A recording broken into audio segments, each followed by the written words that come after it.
Përshëndetje të gjithëve. Kjo që bëhet sot publike si një nisëm e re dhe e koordinuar nga Ministri i Pushtetit Vendor, Ministria e Infrastrukturës dhe Energjisë dhe AKEP-i së bashku me njësitë e Pushtetit Vendor, Bashkitë e Vendit, është një nisëm që vjen në kohën e dur dhe që kërkon një organizim dhe një disiplinë të fortë për të kryer me sukses, për gjitha ato arsye që i tha më së miri Ministri i Pushtetit Vendor dhe mbi atë bazë që bëri shumë të qartë dhe Ministri i Infrastrukturës dhe Energjisë. Është tani më plotësisht e mundur që të pastrojmë qytetet tona nga gjithë ato fije plastike, merimangash, të një kohe e cila ka pasur pasojat e veta në vazhdën e një zhvillimi që po ashtu ishte i domosdoshëm, dhe faktikisht, siç e tregon edhe inventari i bërë, pjesa dërmuese e këtyre kablove janë pa funksion. Janë pa funksion, por qëndrojnë aty tërësisht si një shenjë e harresës edhe e mungesës së vëmendjes. Duke qenë se këtu gjërat u thanë për sa i përket këtij problemi dhe kësaj nisme, unë dua të përfitoj nga rasti që të ndaj në prani të kryetarëve dhe kryetarëve të bashkive edhe një tjetër nisëm të një përmase shumë të madhe dhe të shtrirë në një sër drejtimesh me natyrë strategjike për komunitetet e vendit, të cilën do ta lançojmë publikisht në një konferencë të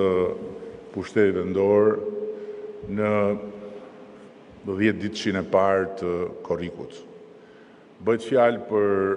programin e ri kombëtar të rilindjes urbane 2.0, një program i cili po përgatitet nga institucionet dhe në dialog me bashkitë, nën kujdesin, udhëheqjen dhe mbikëqyrjen e Ministrit të Pushtetit Vendor, zotit Demo. Është një program i cili synon të adresojë disa element të cilët tani më i ka ardhur koha të marrin një drejtim shterrues. Spari të adresojë të gjitha pjesët e mbetura të sistemit pra të mbetura të pa investuara, dhe janë disa pjesë të cilat ndryshe nga çfarë hidhet e spërdridhet në diskursin e përditshëm negativ, janë në fakt më pak, shumë më pak se sa pjesë të investuara të sistemit të ujësjelljes kanalizimeve. Dhe pikërisht për këtë, programi do të adresojë nevojën për të bërë një ndërhyrje gjithëpërfshirëse dhe për t'i dhënë përgjigje edhe atyre nevojave të mbetura të pa adresuara nga segmentet akoma të munguara të rrjetit përgjithshëm të ujësjelljes kanalizimeve. Së dyti, do të adresojmë nevojën për të çuar në një nivel tjetër transportin urban dhe ndërurban, duke nisur nga transporti domosdoshëm dhe faktikisht hallka më e dobët e sistemit tonë të industrisë re të turizmit, që është transporti i periudhës sezonit të pikut, kur bëhet shumë e vështirë për turistët dhe vizitorët që të lëvizin me mjete të vënë në dispozicion nga sektori publik. Dhe qëllimi është që të hymë në një fazë ku gjenerata e re e mjeteve të transportit publik e para tjetë tërësisht e gjelbër, pra flasim për autobus elektrik, të cilët kanë zero ndotje, gjë që është një tendencë tani më e përgjithshme në Europë, dhe së dyti për të ndërtuar një sistem të përdorimit dhe të administrimit të këtyre mjeteve nën administrimin e bashkive. Pra do t'jetë qeveria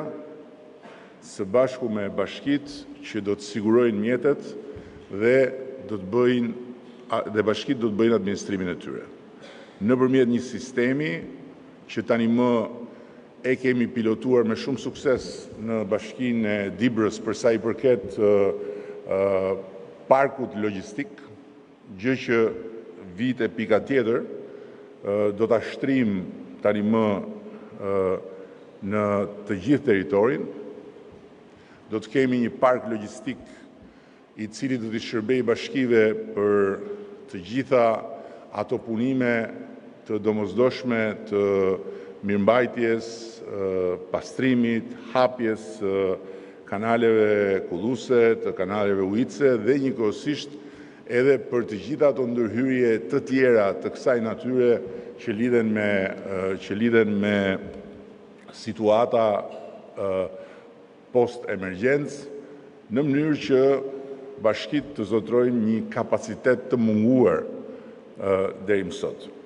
Por duke u kthyer për një moment te transporti, po ashtu do të lançojmë konkretisht edhe financiarisht, do të mbështesim një program për të krijuar kapacitete më domethënëse për parkimet, sidomos në qytetet me intensitet lartë qarkullimi, e patjetër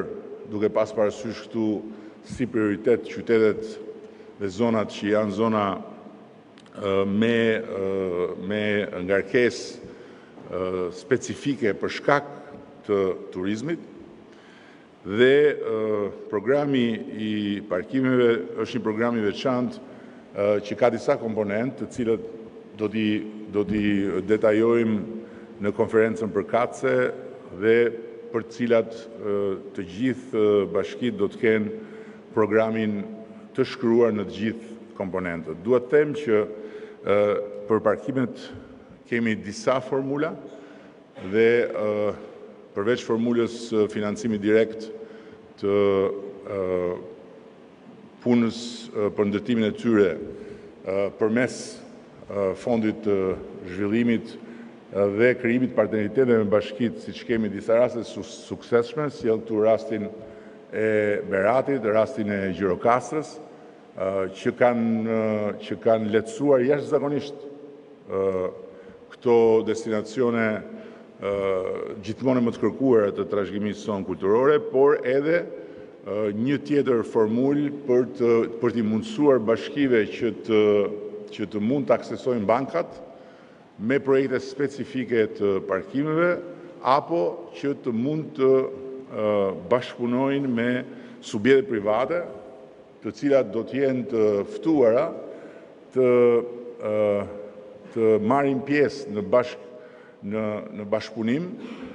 në ato territore brenda lagjeve që i përdorin aktualisht për parkime të shqetësuese dhe ndotëse, dhe ku faktikisht kanë marrë të drejtën e pronës, por mund të angazhohen për të ndërtuar një infrastrukturë parkime shumë fitimprurse dhe njëkohësisht shumë të miqësore me komunitetin. Një tjetër element i rëndësishëm dhe duhet i falenderoj disa nga kryetarët e bashkive sepse kanë qenë aktiv në bashkëpunimin me Ministrin e Pushtetit Vendor, është shtylla që lidhet me zonat ish industriale. Edhe për to kemi një plan të qartë pune me bashkit. Është bërë identifikimi i zonave ish industriale që janë ende sot e gjithë ditën të braktisura dhe kemi po ashtu edhe modele të krijuara që tani më na japin mundësinë të kuptojmë se si do t'i zhvillojmë këto zona ish industriale. Komponenti tjetër është komponenti i muzeve të identiteteve lokale. Edhe për këtë është bërë një punë deri tani e mbledhjes informacionit nga bashkit, të cilat do të kenë rol aktiv në këtë proces, sepse për ne është shumë e rëndësishme që duke qenë se është shumë e qartë që rruga jonë është rruga e ngjitjes në një nivel të lartë të klasifikimit të vendeve turistike, kjo nuk mund të jetë diçka e qëndrueshme në rast se ne nuk e pasurojmë ofertën tonë turistike, ku muzet e identiteteve lokale janë një domosdoshmëri. Në ndërkohë, kemi po ashtu edhe programin për shtrirjen e startupeve edhe në teritoret të tjera, pasi vëmë re që nga një anë kemi një rritje të ndjeshme të kërkesave në programin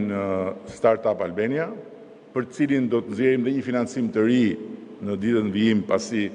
kërkesat cilësore kanë qenë më shumë se sa çfarë u parashikua në bazë të dinamikës viteve të fundit, por ajo që nuk mund lihet në rrjet lirë është fakti që numri i aplikimeve është në mënyrë shumë të zhbalancuar midis Tiranës, që zë pjesën e Luanit, dhe bashkive të tjera. Natyrisht që kjo është dhe një çështje informacioni, është dhe një çështje angazhimi për t'i nxitur dhe sensibilizuar të rinjt që të shikojnë nga ky program, pasi e dini shumë mirë që në të gjitha bashkitë tuaja keni vajza dhe djem shumë talentuar që janë përkushtuar botës teknologjisë. Dhe fundit, natyrisht, por jo për garancia, janë kompanit e përbashkëta, për cilat ka filluar një proces. Kemi një sër bërthamash tani më të krijuara, kompani të përbashkëta mes njësive të Pushtetit Vendor dhe fermerëve apo sipërmarrësve në fshat, dhe kjo patjetër paralelisht edhe me programin tjetër i cili do të fillojë të jetë i hapur për shprehje të interesit, që është programi Dy fisho sipërmarrjen tënde. Këto pika i sjell këtu për shkak se është e rëndësishme që të gjithë ju të angazhoheni së bashku me ministrin për të bërë të mundur që manifesti i Ririndjes 2.0, i cili do të publikohet pastaj në konferencën në konferencën kombëtare që do të bëjmë mes qeverisë, pushtetit vendor dhe aktorëve të tjerë, të jetë sa më i plot dhe aty të gjithë ta gjejnë veten me prioritetet apo me objektivat e tyre. Në mbyllje, e fundit, jo nga rëndësia, është domosdoshmëria e një riangazhimi për ta çuar në një nivel tjetër edhe ndërveprimin mes bashkive dhe qytetarëve, duke shfrytzuar platformën digjitale të bashkëqeverisjes, por edhe të gjitha rrugët e tjera, pasi sidomos në këtë fazë të vitit, ju e dini shumë mirë që me rritjen e ngarkesës së madhe për shkak të sezonit turistik, rriten edhe nevoja, të cilat lidhen jo vetëm me anën e bashkisë, që duhet kujdeset në mënyrë të posaçme aty ku ka rritje të ndjeshme të numrit të banorëve të territorit për të gjitha shërbimet, por edhe nga ana tjetër sjellin rritjen e nevojave nga ana e njerëzve. Për të gjitha ato të cilat njerëzit mund të kenë nevojën e shërbimit publik, e mbështetjes së sektorit publik, që nga çështjet të shëndetit tek çështje që lidhen me qetësinë, me sigurinë e fëmijëve e kështu me radhë. Ju falenderoj shumë për vëmendjen dhe me një vërejtje për disa nga kryetarët e bashkive, nuk dua t'i përmend këtu emra, që janë bërë pak problem, po e them në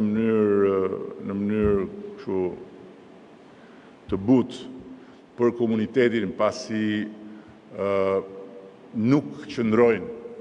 në komunitet gjatë gjithë javës, por vinë në Tiranë edhe në ditët kur duhet jenë në krye detyrës atje. Është shumë e rëndësishme që kjo praktik të marrë fund. Nuk janë të gjithë, por janë disa. Ndërkohë që shembulli i ministrit aktual të pushtetit vendor, i cili vjen nga një eksperiencë shërbimi jashtë Tiranës, edhe pse shtëpinë e kishte dhe e ka në Tiranë, është një shembull që duhet ta kenë parasysh disa kryetarë që sot nuk dua t'i përmend me emër, po herën tjetër do duhet t'i përmend me emër dhe publikisht, që lën komunitetin dhe lën detyrën përpara se sa në fakt të vi ai që është momenti zyrtar i pushimit, që dhe aty ha diskutim kjo punë, dhe vinë Tiranë. Kjo gjë nuk është e justifikueshme dhe nuk është e pranueshme. Besoj që kam të gjithë mirëkuptimin tuaj për ta adresuar një orë më parë këtë shqetësim, i cili është një shqetësim që më ka ardhur në mënyrë të përsëritur për drejtës nga disa prej komuniteteve tuaja. Kryesisht në jug perëndim, në jug lindje të vendit, jo në jug perëndim, në jug lindje të vendit. Në aksin Tiranë-Korçë.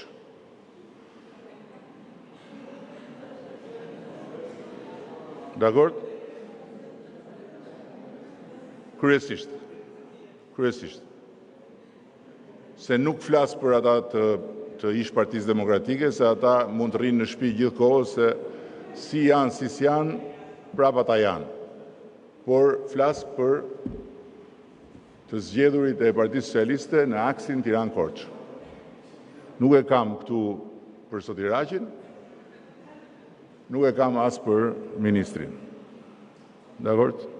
Për ta mbyllur me një buzëqeshje që uroj të jetë një buzëqeshje e ëmbël dhe mos